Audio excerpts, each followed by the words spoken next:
Hello everyone, আমার নতুন একটি ভিডিওতে তোমাদের অনেক অনেক ওয়েলকাম। আজকে আমরা যাব নেদারল্যান্ডের উইন্ডমিল ভিলেজ চান্সেসকান্সে। আর এটা আমস্টারডাম শহরের খুব কাছেই অবস্থিত। বাসে করেই প্রায় আধ ঘন্টার মতো সময় লাগে এখানে আসতে। আর এই যে কথা বলতে বলতে আমরা পৌঁছেও গেছি সেখানে। আর এখানে আসার সাথে সাথে বৃষ্টিও শুরু হয়ে গেছে। তো ভীষণই জোরে বৃষ্টি হচ্ছিল দেখে আমরা আবার একটা শেডের নিচে দাঁড়িয়েছিলাম। আর আজকের ওয়েদারটাও কেমন যেন, থেকে থেকে রোদ উঠছে, আবার থেকে থেকে মেঘলা হয়ে বৃষ্টিও হয়ে যাচ্ছে। আর উইন্ডমিল ছাড়াও এখানে ডাচ ঘরবাড়ি, এমনকি চিজ ফ্যাক্টরি আর কাঠের জুতো তৈরির কারখানাও রয়েছে। আর সেখানে কাঠের জুতো কিভাবে তৈরি হয় সেটাও পুরোটা দেখানো হয়। আর এই যে বাইরে এত সুন্দর সুন্দর কাঠের জুতোগুলোর বিভিন্ন রকমের কালার করে সাজানো রয়েছে, আর এটা তো এখানে ফটো তোলার জন্য ভীষণই ফেমাস একটা জায়গা, আর দেখতেও ভারী সুন্দর লাগে। আর এর পাশেই ছিল একটা সুভেনিয়ার শপ। তো আমরা প্রথমেই সেখানে ঢুকেছিলাম। আর এখানে খুব সুন্দর সুন্দর গিফটে দেওয়ার মতো জিনিস রয়েছে। আর এখানকার ফেমাস উইন্ডমিলগুলো তো রয়েইছে, তার সাথে সাথে ম্যাগনেট, কাপ, এমনকি জুতো, আর প্রত্যেকটার গায়ে এইরকম উইন্ডমিলের ছবি দেওয়া রয়েছে।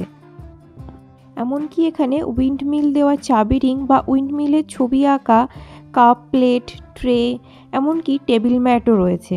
আর এগুলো দেখতে অসাধারণ সুন্দর লাগছে।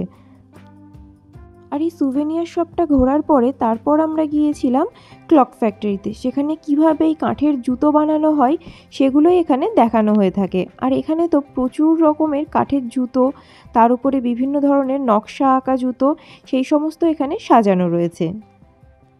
আর এখানকার লোকজন এখনও এরকম কাঠের জুতো ব্যবহার করে, বিশেষ করে যারা চাষবাস করে তারা তো এগুলো পরেই থাকে।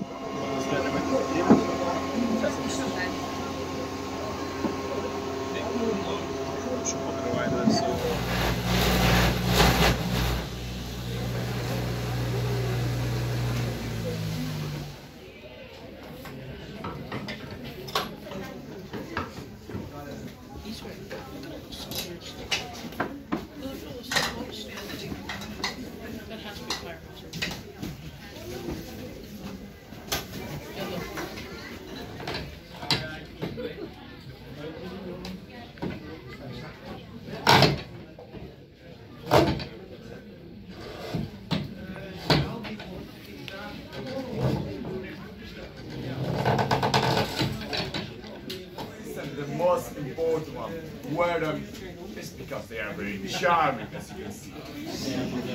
We wear them with the socks for the cushioning and for the warmth, and with one finger space between the heel of the shoe and heel of the foot to prevent blistering and to have the right size. Thank you very much for listening. This was my story. আর এতক্ষণ এখানে দেখানো হলো কিভাবে এখানে এই কাঠের জুতোগুলোকে তৈরি করা হয়। আর এখানে যে শুধু কাঠের জুতো তৈরিই হয় তা নয়, তার সাথে সাথে জুতো কিনতেও পাওয়া যায়। আর এখানে বিভিন্ন রঙের, বিভিন্ন সাইজের এইরকম কাঠের জুতো রয়েছে, ছোট থেকে বড় সমস্ত সাইজেরই জুতো রয়েছে এখানে। আর কাঠের সাথে সাথে তার পাশাপাশি এখানে এরকম উলের জুতোও রয়েছে, সেগুলোও দেখতে ভীষণ সুন্দর। আর এই দোকানে তো এরকম জুতো দিয়ে তৈরি বিভিন্ন রকমের শোপিস, ম্যাগনেট, চাবি রিং, বটল ওপেনার, আরও অনেক ধরনের জিনিস রয়েছে। আর আমিও এখান থেকে একটা জুতো নিয়ে নিলাম, পরা হয়তো হবে না, ওই ঘরে সাজিয়ে রাখার জন্য। আর এখন বাইরের ওয়েদারটাও ঠিক হয়ে গেছে, বেশ রোদ উঠেছে, আর তার সাথে সাথে হালকা ঠান্ডা হাওয়াও দিচ্ছে। আর এইবার এসছি একটা চিজ ফ্যাক্টরিতে। এখানে আবার চিজ টেস্টিংও করা যায়। আর এই যে এখানে এই গরুগুলো রয়েছে, এগুলো সবই আর্টিফিশিয়ালভাবে সাজানো রয়েছে, তবে সামনে থেকে দেখে বোঝাই যাচ্ছে না যে এগুলো সবই সাজানো, দেখে পুরো অরিজিনাল মনে হচ্ছে। আর এখানে বিভিন্ন রকমের চিজ সাজানো রয়েছে।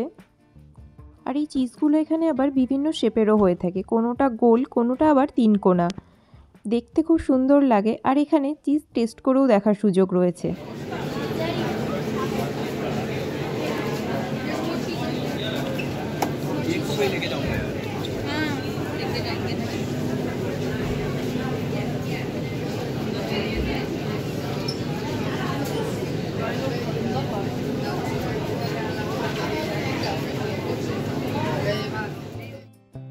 ফ্রিতে যখন এখানে চিজ দিচ্ছে, কিনি বা না কিনি টেস্ট তো করে দেখাই যায়।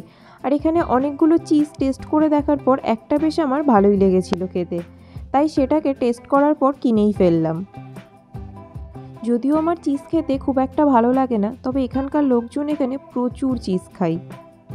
এখানে আবার অনেক রকমেরও চিজ পাওয়া যায়। অত শত চিজের নাম আমি জানিও না, আর সেগুলো কিভাবে খেতে হয় সেটাও আমার জানা নেই। অনেক রকমের চিজ একসাথে বক্স করে আবার গিফট র্যাপ করা আছে। কাউকে গিফট করার জন্য এগুলো দিলেও মন্দ হয় না, দেখতে তো খুব সুন্দর লাগছে। এদিকটাতে রয়েছে এখানকার সব উইন্ডমিলগুলো, আর এই উইন্ডমিলগুলো মূলত কাঠ কাটা বা তেল তৈরি, মশলা গুঁড়ো করা, রং তৈরি করা, জল তোলা বা ফেলার কাজেই ব্যবহার করা হয়। আগে এখানে নাকি 10,000-এরও বেশি উইন্ডমিল ছিল, তবে এখন আর অত নেই, অনেকই কমে গেছে। আর যখন যে দিক থেকে হাওয়া বয় তখন সেই দিকে এই উইন্ডমিলগুলো ঘুরিয়ে দেওয়ারও ব্যবস্থা রয়েছে। আর এই জায়গাটা ফটো তোলার জন্য তো খুবই ভালো। দেখুন না, চারিদিকে কত লোকজন ফটো তোলার জন্য ভিড় করে দাঁড়িয়ে আছে। আর চান্সেসকান্স ঘোরার পরে তারপর গিয়েছিলাম তার পাশেই ছোট্ট শহর জান্দাম ঘুরতে। আর এখানে এই কালারফুল বাড়িগুলো দেখতে তো খুব সুন্দর লাগছে। আর এইটা হচ্ছে একটা হোটেল, আর এটা এখানকার সবথেকে ফেমাস বিল্ডিং। একদিনের ডে ট্যুর হিসাবে এই দুটো জায়গা একসাথে ঘোরা যেতেই পারে। আর এই ভিডিওটা তোমাদের কেমন লাগলো আমাকে কমেন্টে জানিও। সবাই ভালো থেকো, টাটা।